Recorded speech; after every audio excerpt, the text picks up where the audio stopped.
So Trillion is an OTC desk that provides a lot of liquidity between stablecoins and fiat currencies across Latin America. And what we've been doing from a Borderless standpoint is when you're building a payments network, there's two things that matter to me the most. One is what's the breadth of that network, and the second is what's the depth of that network. So how much liquidity do we have in all these different markets? And then how broad is the coverage that we have across the world?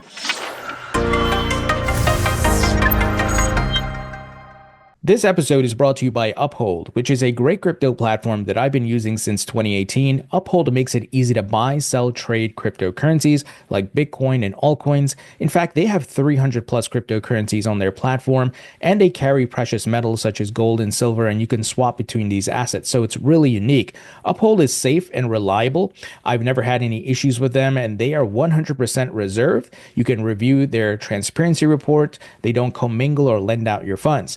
Now, Uphold recently launched a great product called Uphold Rewards, and it's packed with many benefits. You can earn up to 5.25% on stablecoins, get 24-hour early access to new token listings, and unlock exclusive crypto insights. And they support a variety of stablecoins, such as PYUSD, that's PayPal stablecoin, Circle's USDC, and USBC. They will be supporting Ripple's upcoming launch of RLUSD. So this is a really great rewards program.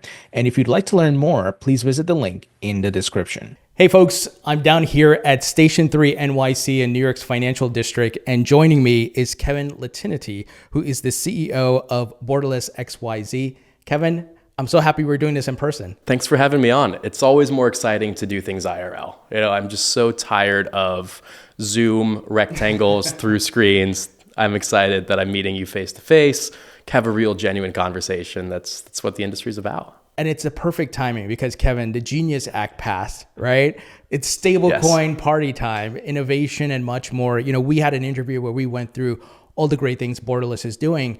And I think this is a very good time for us to be chatting post Genius Act being passed. USDC is going to $2. I'm calling it. Okay, it's happening. Some people, I remember the memes are starting about that. Someone posted, I invested in USDT and it didn't go up yet. What's going on? So Kevin, before we get into all things Genius Act and the future of stablecoin payments and much more, give the folks a quick overview of Borderless. So with Borderless, what we've tried to do is we've tried to completely commoditize connectivity. And what I mean by that is when you look at the liquidity that exists between stablecoins and local fiat currencies, that liquidity is highly fragmented around the world. So you have companies which we all know as kind of the big brands, right? Bridge, BVNK, Bitso, Yellow Card, these kind of leading orchestrators in different geographies. And then you have a ton, especially in this market, of startups that are getting funded that are also providing liquidity in a smaller subset of regions. And the reason this is so fragmented is still the regulatory landscape, right? So blockchains are global, we all know that. Tokens are global, we all know that. But regulatory frameworks are still super fragmented. So just because you have a regulatory license in Brazil doesn't mean that suddenly you can operate in the EU, right? So you've got all these, not small, but fragmented local liquidity providers. And in the traditional payment space, we've solved this with networks, right? The Visa network, the MasterCard, the Swift network, right? Nobody is licensed everywhere. Even JP Morgan Chase doesn't have regulatory licenses in 195 different countries, right? And imagine a world in which every bank needs to do an API integration into every single other bank around the world in order to transact with them. Completely unscalable and completely solved by standards. I connect to Swift. Swift is connected to all these other banks. Therefore, we can transact together. That doesn't exist in stablecoins. Right. If Bridge wants to transact with Yellow Card, Bridge needs to go and do a partnership with and an integration into Yellow Card, right? So what Borderless has done is tried to build that connectivity where you connect once into Borderless, and Borderless is connected into the Borderless network, which is now 15 and growing, regulated counterparties in all these different jurisdictions across the US, EU, LATAM, Africa, Southeast Asia. So you can connect one time and then enable all these different counterparties that you can transact with to create these cross-border products and global payments products. So you're like a hub connecting all these banks and payment service companies via stablecoins. That's exactly what we do. So pretend that you're a payments company or an orchestrator, and you're licensed in Colombia and Brazil. You're like, great, I want to create a corridor into South Africa. I want to create a corridor into China. I want to create a corridor into the EU. I need to now have access to a network of regulated counterparties in South Africa, in China, in the EU to do that other leg of that transaction. So if I connect to the Borderless network, now I have all these counterparties already built in that I can choose from. And I'm basically, the way we think about it is in this case, you're the originator, and then these counterparties are the beneficiaries. And now you can do an end-to-end either on-ramp, off-ramp, stablecoin sandwich, treasury management, whatever that looks like, right? So we don't work on the liquidity or the regulatory licenses in any country. We work on this connectivity, messaging, and communications layer where we say, great, there's already 100 companies out there that are licensed in all these different countries providing the liquidity. How do we connect them all in one platform that makes it really easy for people to use? So the real world use case, just putting myself in this situation, if I wanted to send a friend in Hong Kong some money and I want to send him USDC, you could help connect that even if he's not using the same bank or same payment provider that I am. So let's say I send it through, I don't know, JP Morgan, and he has, he's with some bank in the Asian markets. You're helping to build the interoperability and the bridge to have that go through seamlessly. Basically. So let me give you a great customer example. There's a new kind of stablecoin focused neobank that launched recently called Polar. And Polar is all about, and I love this example because it's a niche market, which is like use cases I don't think of that I love. They're specifically targeting like cruise ship workers, because cruise ship workers have massive payments problems in the sense that they're getting paid from US, EU, kind of other countries. And the vast majority of why cruise ship workers go into that industry, because like, why would you work on a cruise ship, right? You're gone from home months at a time. That's a giant sacrifice. Mostly it's to send money back home. So they then need to get payroll processing is straightforward. But when I get paid as a cruise ship worker, how do I then send that money back to the Philippines, back to China, back to all those things? There's liquidity providers in each of those regions. And the way that Polar is doing it is by connecting to Borderless. And then they're using the Borderless network of liquidity providers all around the world to say, great, it doesn't matter if you live in country A, B, C, D, E, or F. You can off-ramp your USDC balance in the Polar app to your family's fiat bank account, basically anywhere in the world, because they're connected to Borderless, and Borderless then connects them to these regulated liquidity providers all over the world. Interesting. And so essentially you're the new modern day Swift, if you want to call it that. I think the VCs hate when we use the Swift analogy because Swift isn't a for-profit, giant business. But that's effectively what we've done, right? In capital markets, a lot of this is like an ECN is one way to think about this, right? So you connect to the ECN is connected to a bunch of venues, because what you can imagine after connectivity is now we work on optimization. Right, so there's 5 counterparties that are providing liquidity between USDC and BRL in Brazil. They're all offering it at different rates. So now you get into some like best execution and things like that of great, if you have a bunch of providers on a network, now I can start to run algos on top of this network. And I can say, hey, provider A is at X, provider B is at Y, provider C is at Z. Right now, this second in real time, the best FX rate is provider B. Do you want to route the transaction through their liquidity? Right now, in this second, it's provider C. Let me route there. Sure. And those are the things that if you connect directly to a provider like a Bitso, as an example, you get Bitso's rate, no matter what. If you connect to Bitso through Borderless, you can also connect to 3 other people. And now they're almost bidding for the order flow.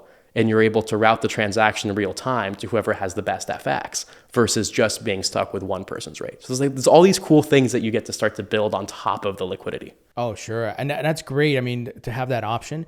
And are you supporting institutions mainly, or is it retail, or the retail is on the end of the respective? It's often on the end. So our entire business is B2B. We're an infrastructure company. So we provide our platform and our network to originators that look like trust companies in the US, to orchestrators around the world, and to some of the like fintechs, the neobanks, the PSPs, people like that. And then they in turn serve both corporates that are looking at like treasury management, repatriation. SpaceX does a lot with stablecoins to repatriate funds back to the US. And then they also serve end users, right? So think creator economy neobanks, think consumer cross-border remittance apps, things of that nature. Those are kind of the application layer is our customer, and then they're taking it to their user and corporate customer base. That makes sense. So B2B to C, B2B to B. There's a lot of B's and 2's in there, but generally that's how it works. I read recently that a Trillion Digital joined the Borderless XYZ network. Tell us about that. So Trillion is an OTC desk that provides a lot of liquidity between stablecoins and fiat currencies across Latin America. And what we've been doing from a Borderless standpoint is when you're building a payments network, there's two things that matter to me the most. One is what's the breadth of that network, and the second is what's the depth of that network. So how much liquidity do we have in all these different markets? And then how broad is the coverage that we have across the world, right? Can we support every single country on planet Earth? Today, the answer is no. I dream of a day in which the answer is the Borderless network is literally in every non-sanctioned country in the world. And Trillion is part of our big push on expansion, where we've been doing some transaction processing with their liquidity for some corporates that are repatriating funds actually from Brazil back to the US, very specifically with Trillion. And the more and more we started to talk with the team, the more they're like, hey, we don't want to just kind of do these one-off things. Like, we want to actually join the Borderless network, and we want to be one of the regulated counterparties that's on the network. And when there are people that need to consume our liquidity, and our liquidity is at the best possible price, we want to be able to fill those orders. And when we want to consume liquidity that we don't have because they are licensed in a subset of countries, right? They're not licensed in 195 countries around the world. We want to be able to consume that liquidity for the network. So a lot of the people that are joining the network are joining it as both a beneficiary, where they're filling transactions when they win from a price standpoint, and then they're also originating transactions when they need liquidity in areas they don't cover. That makes sense. It's exciting. And there's a question I want to ask you, but I don't want to get ahead of myself because I'm too excited about what's happening right now. But what else is new around Borderless that you want to highlight? That maybe you guys recently launched or whatever it may be. Oh, just the growth has been really, really fun, right? We were talking about this before the cameras were rolling. It's a good time to be in the stablecoin business, right? And we just had our quarterly board meeting last week, and we were pulling up like volume graphs and things like that. Q2 volume was quite literally 10x Q1 volume. Wow. I've been in the blockchain world professionally since 2016, which is kind of scary at the same time as you. It's weird to think that's been like 9 years. And we've seen a lot of cycles and a lot of growth, but 10x in a quarter, that's kind of insane. Yeah. And I'll be honest, I don't know how much of that is super sustainable, right? Like, I do think the market is very frothy. There's a lot of hype right now. There's a ton of stablecoin use cases that I would argue not only don't make sense, but we have the data to refute that they don't work, that people are still super excited about. So whatever. But that just shows the demand right now is off the charts for people that are, whether they end up doing it sustainably or not, are legitimately looking at and trying to understand, should they move part or all of their transaction flow to the stable coins, which to them represents, instantly settling programmable money versus kind of the legacy structures we've had before. So with the Genius Act passed into law, for those who don't know, that's the stablecoin legislation that President Trump just signed into law last week. Are you seeing even your phone ringing off the hook, more demand coming in? I think, when we think about the Borderless network, we started the company about 1.5 years ago. And one of the questions that we get the most often now, since Circle launched their payments network called CPN, the question is, okay, well, what's the difference between Borderless and CPN? And when we started the company, there wasn't really such a thing as a payments network, right? That didn't exist. CPN didn't exist. This concept was completely new. And it was really difficult for people to understand what we did. They're like, wait, so are you a provider, or are you a blockchain, or are you a stable coin? We're like, we're none of those things. We're a payments network. And people were like, what is that? Why do I need it? Et cetera, et cetera. Now that Circle's come out with CPN, that's massively validated the fact that a payments network should exist as a category, right? Circle is, the publicly traded giant of the stablecoin space. Tether is the market cap giant of the stablecoin space. Circle is the publicly traded giant. So to have the biggest publicly traded company in stablecoins create a product that looks very similar to ours is massively validating to the business model. And our super simple answer now is, well, we're a stablecoin agnostic version of CPN. Right? CPN has no incentives, and I'm sure they will at some point. They have very little incentive to promote competing stable coins to USDC, EuroC, etc. And now that the Genius Act has been passed, there's so much more interest in launching new stable coins that is perfect for us because we're the stablecoin agnostic version. If the entire world collapses to USDC, there is no need for Borderless. Just use CPN. That's it. If the entire world doesn't collapse onto one stablecoin, which we firmly believe it won't, and right now we're in this expansionary environment on stablecoin issuance with the Genius Act, then the network layer needs to be credibly neutral. It can't be built by a stablecoin because that stablecoin will always bias its own token. It can't be built by a layer one blockchain because that blockchain will always bias its own network. It can't be built by a wallet provider because that wallet provider will always bias the assets in its own wallets, right? It can't be built by any of these market participants and be credibly neutral. So the only way to build a credibly neutral payments network is something like Borderless, which is not a layer one, which is not a token, which is not a wallet provider, which is not, any of these things, and is just quote unquote a payments network. Yeah, that absolutely makes sense. To your point of being agnostic, there's so many stable coins out there already in the market. And then we have news that banks are going to launch their own. Oh, yeah. Bank of America CEO. Bova, Yep. I saw, I think it was yesterday, Western Union CEO speaking about they want to integrate stable coins. So with this legislation in place, almost anyone can launch their own stablecoin. We don't know which ones are going to be successful, but there's going to be more than one. There's going to be a giant explosion, right? So the more that we've talked to institutions previously about launching stablecoins, the number one thing that's been holding them back, it hasn't been technology. It hasn't been kind of business case. It hasn't been executive sponsorship or interest from the leadership teams. It's been regulatory uncertainty. And companies like Bova, have basically said, look, we are going to launch a stablecoin as soon as we have a legal framework which our compliance and risk teams can be comfortable with. And now with Genius, that's all starting to happen, right? And that I think is going to see a giant explosion. And we can jump into what stablecoins will win and which ones won't. I'm happy to put some theories out there. But I think we're going to see a giant explosion of stablecoin issuance. And to your point of being agnostic, you're also interoperable with many different blockchains. Right? Exactly. And multi-geography, multi-blockchain, multi-stablecoin, multi-infrastructure provider. So we have integrations and partnerships with like Fireblocks, Utila, Defense, working on some others. We're looking at accounting and reconciliation platforms like the Bitwaves and Trust Finances of the world. We're looking at compliance vendor integrations like the Socure, SumSubs, Personas, et cetera of the world. So that really when you think about building a stablecoin stack, at the end of the day, we want Borderless to be that glue that holds it all together. Where it's say, great, if I'm using Borderless to connect to all of this liquidity all over the world, why am I not also using Borderless to connect to wallets, to connect to compliance systems, to connect to accounting and reconciliation systems, to connect to risk systems, et cetera, right? Connectivity is more than liquidity. Maybe that's a little bit of a teaser, some alpha into what our 3 or 5 year roadmap looks like. But that's kind of how we view the business. Yeah, that absolutely makes sense.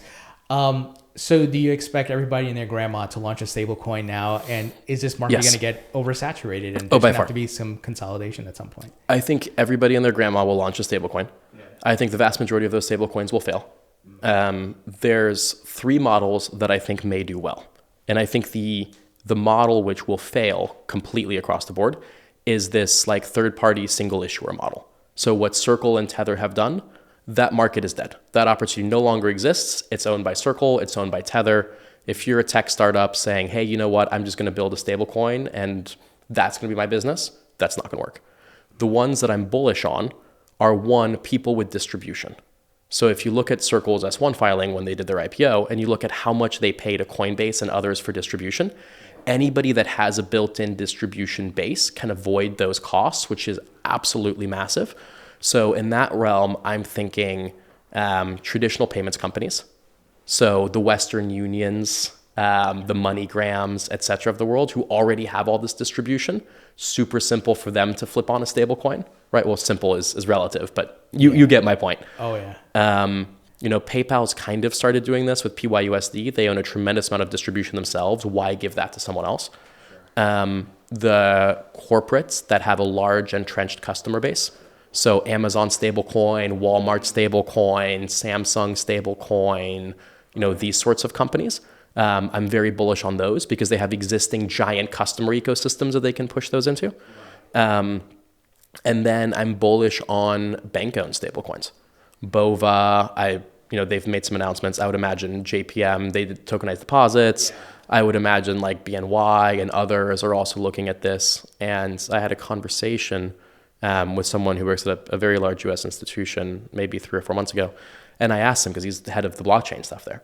And I was like, why aren't you guys doing anything with stablecoins yet? It seems so obvious. And what he said to me was basically, Kevin, when you operate at the scale at which we operate, we think a lot around counterparty risk. And our counterparty risk today when we hold dollars is the Fed and the US government. Our counterparty risk when we hold USDC pre-IPO is this tiny fintech startup that's not even public yet called Circle. And granted, now Circle has IPO'd, they're continued to grow, and Jeremy's built up a phenomenal business, and I wish all the best to Circle. Sure. I think a lot of the giant, when we think of enterprise, like the actual enterprise end of enterprise, is looking at this and saying, okay, my counterparty risk profile changes from the Fed and the US government to Circle. I don't think so. But my counterparty risk profile changes to B of A or to JPM. Great, we already bank at JPM. We already have $200 million in corporate cash sitting at JPM. Okay, we could take a JPM coin. Now the counterparty risk profile, it changes from a regulatory standpoint because insurance things change and liability, but your fundamental counterparty remains JPM or BOVA or Wells or one of the top US money center banks that's already managing your treasury, that you already have comfort with, versus switching your counterparty risk to someone completely new. So I'm really bullish on that segment.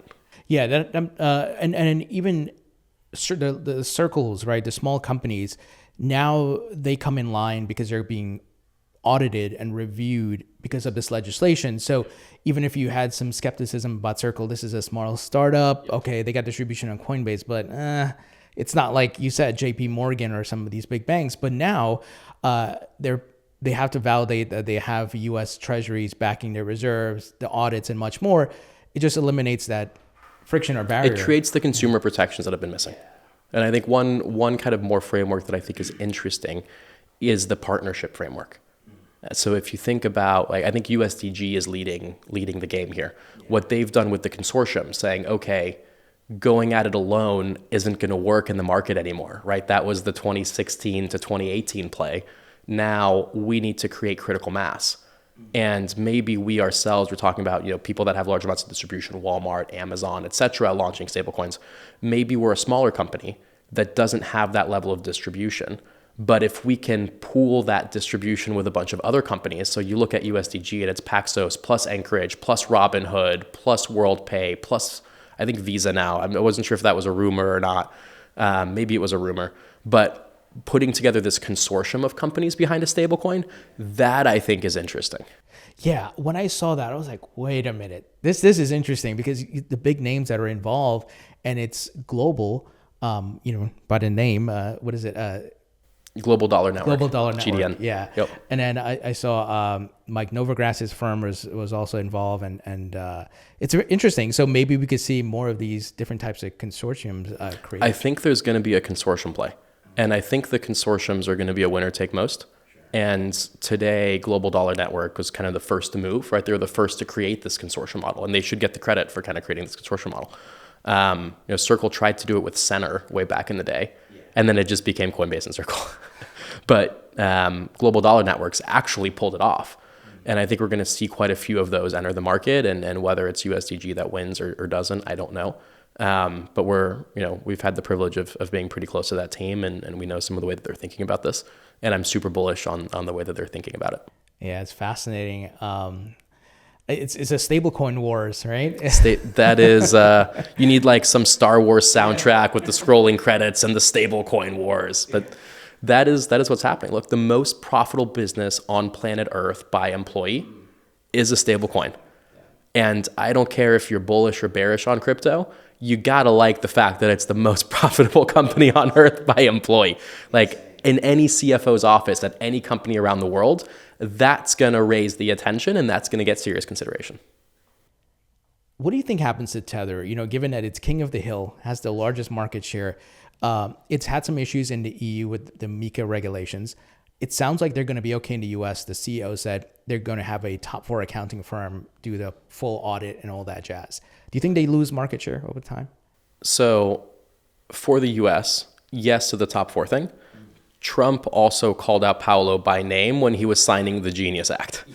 So I don't know what happens behind closed doors. Unfortunately, right. I was not invited to be in the room. But Lehtiniitty came out, I think, at Davos last year and said, Cantor is backing Tether. We reviewed their reserves. They have the money. So that's maybe the fix. I think that's the fix. And look, I think Tether has gone through its fair share of struggles as it's grown, right? I've been very critical of Tether at points in the past when maybe I'm right, maybe I'm wrong, didn't really believe that they were fully reserved in the right way that they should have been. And that was kind of a general market feeling. I think if that has been the case, I think Tether of today is very different from Tether of 2018. I think what Circle is doing is they're making a big push around regulated environments. So MiCA in the EU, US, things like that, where they've really tried to position themselves as, and I don't mean to call Tether unsophisticated, they're not, but Circle's really positioned themselves as the sophisticated stablecoins, right? For institutions, for enterprises, this is super regulated, this is super, everything. And where Tether's done a phenomenal job is in organic growth. Like I always think of Circle as the stablecoin in the ivory tower, and of Tether as the stablecoin for the people, sure. Right? Where they've gone into emerging markets where dollarization is super important. Argentina, Brazil, Colombia, Mexico, parts of LATAM, parts of Africa, South Africa, Kenya, other parts there. They've gone really big into Southeast Asia, Philippines and Thailand and they're kind of that organic grassroots stablecoin where if you are outside the US and the EU and you ask someone about stablecoins, I don't know if it's more than 9 out of 10. I don't know if it's 99 out of 100, but it's more than 90 out of 100. People go, oh, USDT, or oh, Tether. And they have this grassroots real world adoption by consumers everywhere. And then Tether's gone institutions, enterprises, Wall Street, et cetera, et cetera. And ultimately, I want to think the people win. That's what I want to think. That's the feel-good story that we tell ourselves. But the stablecoin wars are for sure heating up, and it'll be interesting to see how this market changes. To add to the Tether thoughts that you shared, anecdotally, the vendors I've worked with overseas, they don't ask for USDC, they ask for Tether all the time. They're like, no, we want USDT. So you're spot on that. Well, the liquidity is different, right? So one of the things that we can do on the Borderless platform to chill ourselves a little bit, which I think is legitimately kind of interesting, is we have all these real-time price feeds from all these different people providing stablecoin liquidity all over the world, right? And these price feeds are not public. So this is kind of like interesting data that we sit on that not a lot of other people see it, especially at this extent. So across, I think, 67 countries now, we're seeing real-time liquidity feeds on price. And one of the things that we can do is we can look at it on a per token basis. And I can tell you what the USDC FX rate is versus the USDT FX rate. And that's a function of how deep the liquidity is in those markets. And when you get outside of the US and the EU, there's pretty significant price differences between USDC rates and USDT rates because the liquidity in USDT is so much deeper. The adoption is so much greater that I think that's the uphill battle for Circle. It's like, yes, if we put everything on a level playing field, both tokens are worth $1, right? But that doesn't mean that both tokens are worth the same amount of ZAR. That is interesting. I can see how Tether has that first mover advantage there, and they put their stake in the ground, but not so much institutions, but retail. Exactly. And because this technology obviously makes things a lot better in moving money and settling instantly, lower fees, why would I even want to move over unless there's some great incentive? Interesting. When everyone's asking for USDT, there's going to be a price difference. If you have USDC instead, you have the asset that people don't want. What is that price difference? And we can actually quantify that in real time across 60-something countries. Wow. So Kevin, hard question. Are we hitting a $1 trillion market cap for stablecoins by next year? Oh, that is a hard question to answer. I'm going to answer a different question first, and then I promise I will come back to the more speculative question. I was talking to, I was on an NPR segment earlier last week, and one of the things that I said that didn't make it into the final edit, which I'm really mad about, which is why I'm saying it again, is I think that over the next 5 to 10 years, the vast majority of commerce will operate on stablecoin rails. And I would bet almost anything on that fact being true. I think that where we are sitting today is kind of the internet in the 90s. Sure. And if you went to somebody in the 90s and you predicted glass rectangles sitting in all of our pockets, constantly connected with 5G connections to all the world's information, people would have thought that you were absolutely insane. Sure. But it wasn't 100 years to get from the 90s to the 2010s to now the 2020s. And I think as people, we are terrible at understanding exponential growth. Sure. We just assume that everything is linear. That's how our brains are wired. But adoption is never linear. The pace increases. And all of a sudden you realize 3 years ago, this didn't even exist, right? Just for how long of human history have humans been able to fly? It's not that big of a part of human history, but now we take going to the airport, flying to Singapore for token 2049 as a completely granted thing that moves people all over the world. About it. Yeah. So I think we'll hit some very interesting market caps in the next 12 months. I actually think we'll then see a retracing back from that. I think we are in a hype cycle. So I think we're going to see a ton of adoption. I'd love to see it hit those numbers. And then I think it's going to pull back for a few years. And then I think we're going to see another adoption wave. And that next adoption wave is going to make this look like child's play. You thinking that's like 2030 because we just got the legislation. There needs to be R&D, trial and error testing. Maybe the bear market wipes out some of the players who are not running their business well. But then the ones who are building great tech and they come out of the bear market and they get the big adoption by 2030. That's exactly what I think. I think we've got kind of a yearish left on this market cycle. And then we pull back and we go into a bear for a few years. And that bear is going to be the perfect time for R&D, for large corporate initiatives, for a lot of large banks to be building, right? The banks aren't going from legislation today to launch product in 12 months. That's not the speed at which these institutions move. They move at the speed of years. So that bear market's going to be a ton of building. And then the 2030-ish bull run is going to come back. And that's going to be everybody at an enterprise and institutional level getting into stables. It's not just going to be the fintech startups. Sure. From an adoption standpoint, I'm curious about your perspective on this because we talk about the demand for USDT outside the United States and people are familiar with the brand. But are we going to eventually get to a world where I don't think about my phone, I'm carrying all these apps, I'm connected to the internet. I'm just going to move money. I'm not thinking this is a stable coin. Here's what I can do with it. But eventually these big players getting in, Western Union and banks, it's just going to move faster, cheaper fees, and I don't need to think about it. Yeah, I'll flip the question back to you. What database architecture does the Chase app use? I have no idea. And you don't care. Yeah. Exact same thing. I think in the next adoption wave that we see from a retail perspective, you may not even know it's a stablecoin, to be completely honest with you. I think the word stablecoin disappears from the lexicon. It's going to be, I'm sitting in an emerging markets country, I'm pulling up my banking app, whether it's a traditional banking app or a neo-banking app through a fintech, whatever, I pull up my bank, and in my bank is $3,000. Whether those dollars are in Tether, are in Circle, are in some bank-issued stablecoin, are actually a deposit token, are some consortium stablecoin, I'm not even going to know as a consumer, nor am I going to care. All I know is that I, in country X, am able to hold a balance of $3,000 in USD, and I'm able to do that because of stablecoins. Yeah, definitely. I mean, we've seen the S-curve adoption of technology and the further iterations. You don't eventually think about it. Like you said, you don't think about going on the internet, TCP and all that, right? We don't think about those things. I remember buying something on the internet for the first time. Yeah, right? And that was a big deal to buy something on the internet. It was like, you're going to get scammed.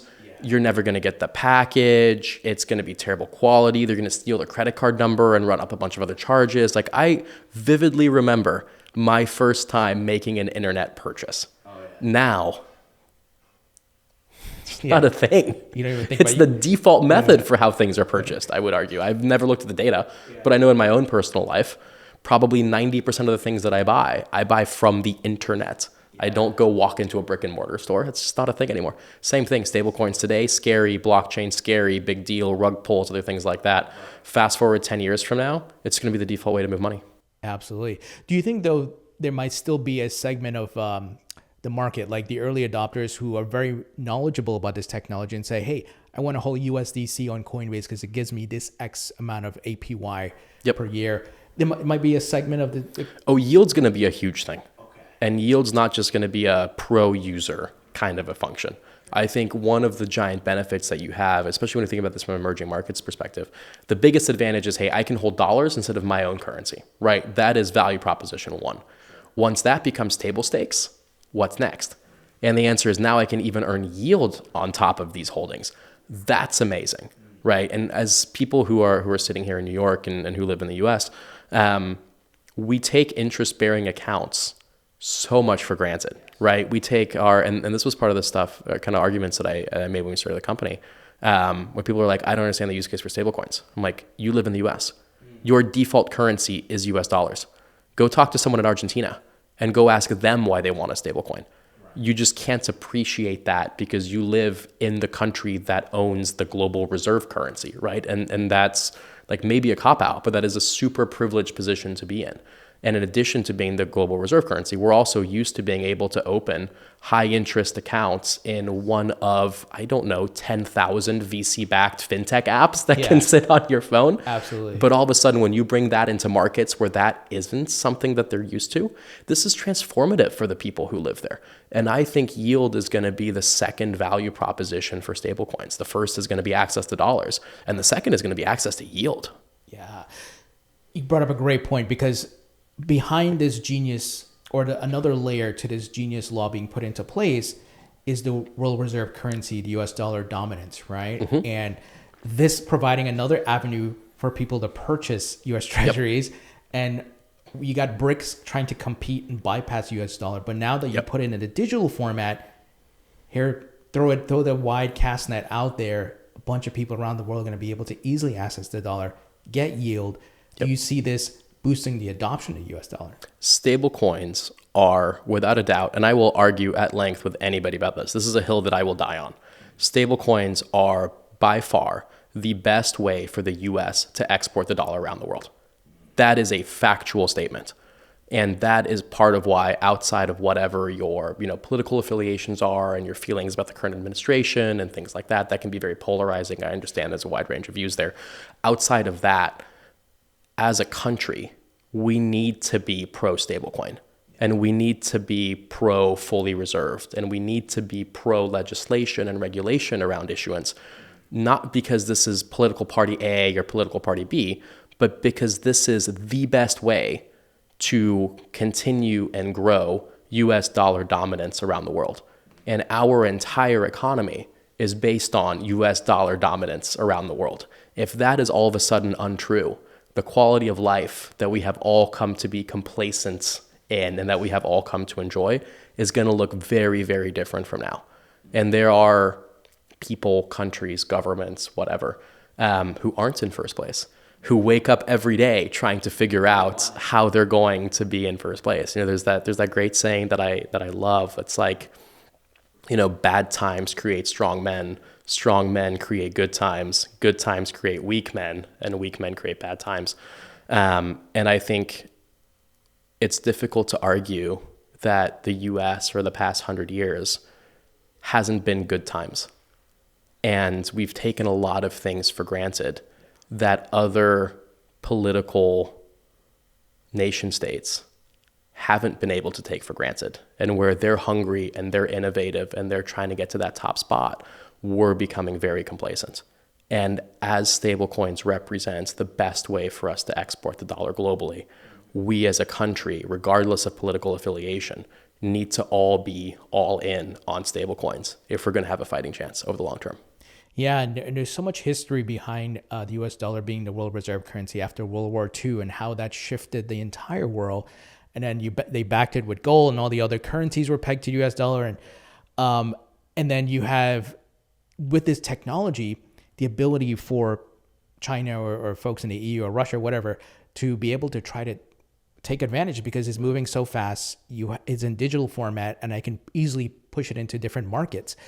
I was talking to someone about it, with China developing certain parts of Africa. It's easy for them to push their digital yuan. Yes, it is. And everybody there, why they may not have a computer, they have smartphones, set up the wallet. Yep. There you go. And these things are happening. This is not tinfoil hat conspiracy theory. Like, there are geopolitical battles that are happening on the nation state level. China's not investing tremendous, and again, I'll put my tinfoil hat away, but China's not investing tremendous amounts of capital into developing markets because they feel like helping people. Yeah. That is not what is going on, Yeah. right? And there is a very long-term game, and it's not just China, it's others, right, as well. You've got the petrodollar stuff, you've got some like BRIC stuff, and there are, more than one nation state that are actively trying to figure out how do they disrupt dollar global dominance and put, their, whether it's a consortium framework or whether it's their currency, how do they take that spot? And again, it's something we don't think about, right? We think about when's my next PTO? What am I going to eat for dinner? Yeah. When do I, where am I going with my wife for date night? And I think, unfortunately, I think the same can be said of a lot of our political leaders, where we're not really in a landscape today that's thinking about, well, what is the best thing for the U.S. on 100-year time horizon? And maybe part of that is because you have a 4-year term and you're like, screw the 100 years, right? I just need to have a good 4 years. Right. But I think there's, very real long-term threats to the U.S. and stablecoins are a phenomenal way to mitigate those. So do you think some of those risks and threats have been mitigated by this law being passed? And again, it doesn't matter politically wise. If it was another president, it doesn't matter. But at the end of the day, Congress got the bill through, and then the president signed it. Yep. I think that's huge for us. And I don't think it's too late, right? Obviously, we're not the first. There's been MiCA regulations. There's been a lot of other things. I can't make the statement that the U.S. is leading the way on stablecoin innovation. But if we did this a decade from now, it would be way too late. Doing this now, we're not first, but we're in the leading group. We have the ability to do this, right? Our economy, in addition to being based on dollar dominance, is also based on innovation, right? If you look at the amount of enterprise value that's created in the world, a large concentration of the enterprise value is created in the United States. And it does so because we have an entrepreneurial and innovation culture that allows for the creation of net new things in the world. And we should combine that culture with the most important asset we have, which is the dollar. And if we put those two things together, we can create some pretty amazing things. And that's what this enables. I want to explore just the perspective of someone, let's say in Venezuela or in some country in Africa. So let's say I have a friend in Venezuela and he's like, hey, I need help to get something done in my house or whatever it may be. I send him $1,000 worth of USDC or USDT. With the infrastructure that's being built now, can he spend some of that, but also hold some of that and earn yield, but also put it into some sort of DeFi protocol and do more? Yep. That's exactly kind of what the off-ramping part and the DeFi ecosystem's worth. So what you don't want to do in these markets is you don't want to do like the old school Western Union thing. And what the old school Western Union thing is I send you $1,000 and you in Venezuela receive Venezuelan currency, right? 1, the transfer is slow. 2, the transfer is expensive. And 3, the transfer fully converts. And the fully converts piece is actually the biggest issue, right? What you want to do in an emerging market that doesn't have a super stable currency or has a lot of inflationary issues is you want to be able to retain as much of that balance as possible in dollars. So now all of a sudden, if I send you $1,000 and you need to use 100 of it, it doesn't fully convert on receipt, right? You can say, okay, I've gotten $1,000. I'm going to convert 100 of it for groceries, rents, fixing the house, whatever it is that I want to do. I'm going to hold the other $900 still in dollars in stablecoin form. And then talking about yield as the second giant use case, I'm now going to go and I'm going to earn yield on this, right? And I may do that through a yield-bearing stablecoin. I may do that through a DeFi protocol. I may do that through some sort of like a lending protocol. Granted, there's counterparty risk. Like the risk profile changes very differently on that. But I can start to do things with these dollars that I haven't been able to do before. And I think one of the questions is, okay, well, if you extrapolate this out a decade, would you ever need to convert it back to Venezuelan currency? Or would you be able to pay for everything in dollars? And there's a really strong narrative going around in the stablecoin space around dollarization. That's like, hey, off-ramps are completely meaningless because in the long run, everything's going to be dollar-based stablecoins. I don't like that narrative. And I'll tell you why. When you think about these nation states, whether it's Venezuela or anything else, a large amount of the power that the government has comes from the central bank in controlling their currency. And if you look at markets, especially markets with strong capital controls, look at India, look at Turkey, look at these places, a lot of stablecoin adoption happening there. I just don't see a world in which the Indian government, as an example, wakes up 10 years from now and is like, oh, wow, nobody uses INR anymore. We might as well sunset it and just adopt dollars as a country. That's not happening. So I do think in the long term, there is probably a digital INR that things convert to. But there's still going to be a need for the infrastructure that takes that USDC and that converts it to a local central bank controlled currency, whether it's a CBDC or an independent stablecoin. It doesn't really matter. Right. The point is, countries aren't going to throw their own currency away in favor of the US dollar. They haven't done that historically. They're not going to do that in the future. That completely erodes their country's identity. Right? I mean, literally wars were fought over it. Yes. It's like, so no one's going to be like, yeah, my armies have died over this. Yeah. They're not going to randomly wake up one day and change their mind, right? We're still going to have fragmentation. Fragmentation exists by currency, right? Most countries have their own currency. Most countries have their own regulatory frameworks and regulatory licenses. So no matter what the end state is from a blockchain technology standpoint, the reality of nation states is that we're still going to have global fragmentation, right? We also have fragmentation by language. There was an attempt to create a universal language a while back, right? Like these things don't work because there's so much national identity, national pride, and most importantly, governmental power that's tied to creating that fragmentation and owning these things yourself. Absolutely, yeah, well put. And I don't see the European Union, they're creating the digital euro. They're not going to give that up, say, oh yeah, just use US dollars. China, no. Digital yuan, or yeah, no way. China's not replacing the yuan with dollars. Yeah. Like, if I'm wrong about that, the world will be a very different place than it is today. But it's fascinating because now, I could be in any part of the world and have a US dollar savings account, which is going to be game changing. That is game changing. And that's why it's the best way to export the US dollar around the world, right? Mm-hmm. And not only can you have a US dollar savings account as a consumer, think about companies in these different areas, right? So yes, there's been a little bit more access to dollar banking on the corporate side around the world than there has been on the consumer side, but it's still a hard problem from a corporate standpoint.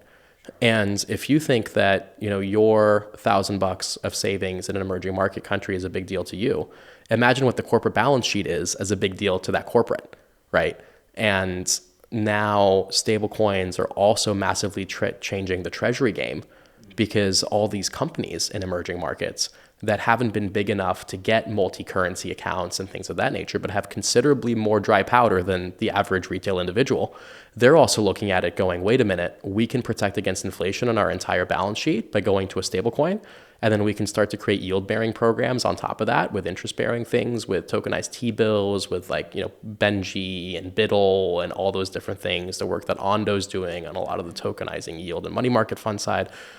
That's game-changing for corporates. And now those are multi-million-dollar ticket sizes versus $100 ticket sizes, right? Oh, sure. Wow. In El Salvador and some other countries, they tried to do the payments infrastructure with Bitcoin. Yes. But it seems like that's all going to be replaced by stablecoins because I have Bitcoin. I don't want to spend my Bitcoin. Now, if Bitcoin goes to like $2 million and I spend a few Satoshis, okay. But I still prefer like stablecoins. Yeah, I think the way that I have always looked at adoption curves is that they happen a step at a time. And to convince people, and I'm long-term super bullish on Bitcoin. One of the things that I think has been challenging is to get people to adopt a whole new technology paradigm and to get people to accept a new form of money, even if it is harder money. To do those two things at the same time is massively, massively difficult. To get people to adopt a dollar on a new technology is a much, much easier lift. And once we get people to adopt a dollar on this crazy new technology, then all of a sudden it's a much smaller lift to get them to adopt a better form of money on that new technology. And I think, maybe long-term, that's where that goes. Again, I think you're going to have a lot of nation states disinterested in that, right? What El Salvador has done is very unique in the world.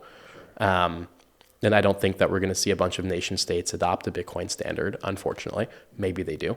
But I do think that it certainly, if stablecoins represents a form of digital payments, I definitely think that Bitcoin represents the best form we have of kind of digital value storage.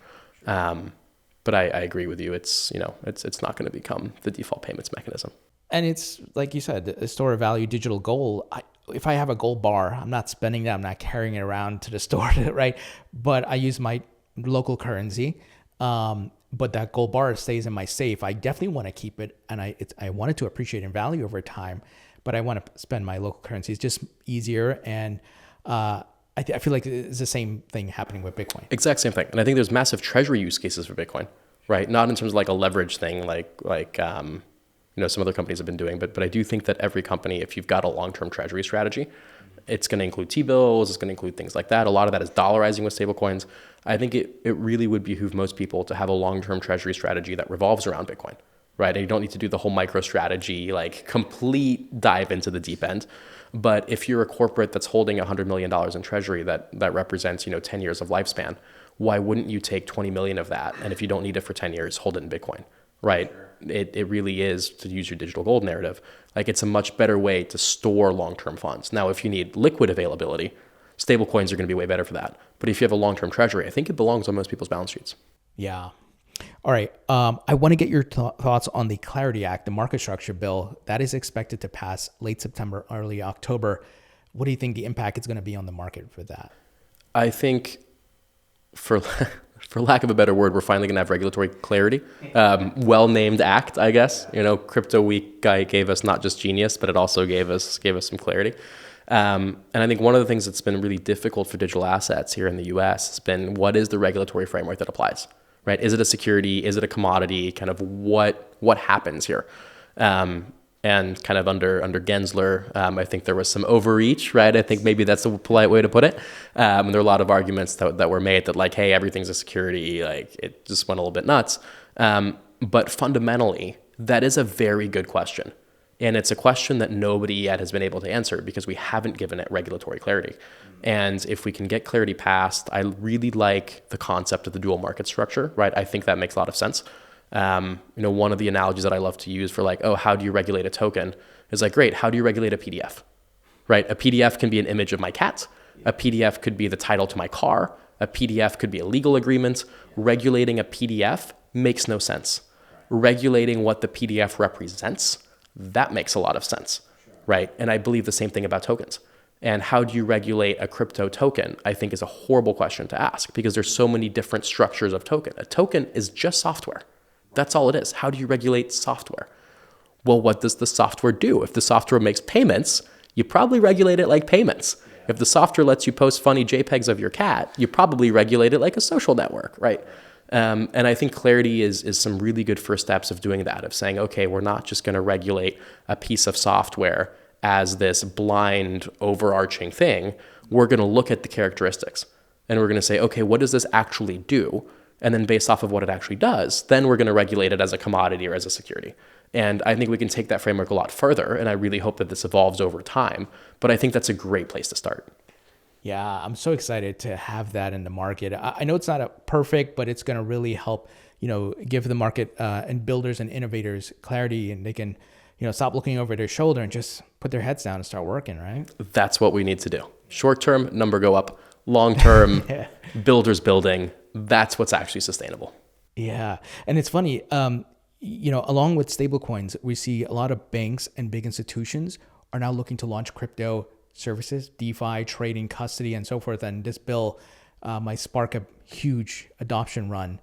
Just yesterday, there was reports that JP Morgan wants to launch crypto lending. PNC Bank is partnering with Coinbase to launch crypto trading.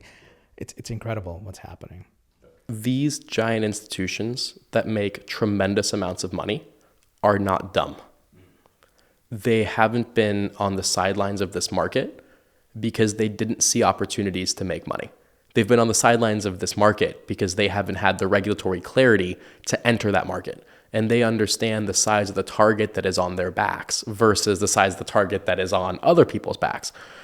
And it's, I would imagine that once those regulatory frameworks are in place, and again, for lack of a better word, the clarity exists, we are going to see over the next year every significant traditional finance market participant come into this space. And I think that will rock some of the current incumbents. The level of volumes, connections, technology, sophistication of some of these Wall Street and kind of like traditional finance firms is insane. And some of the like crypto brokerage apps and things like that have great volume today.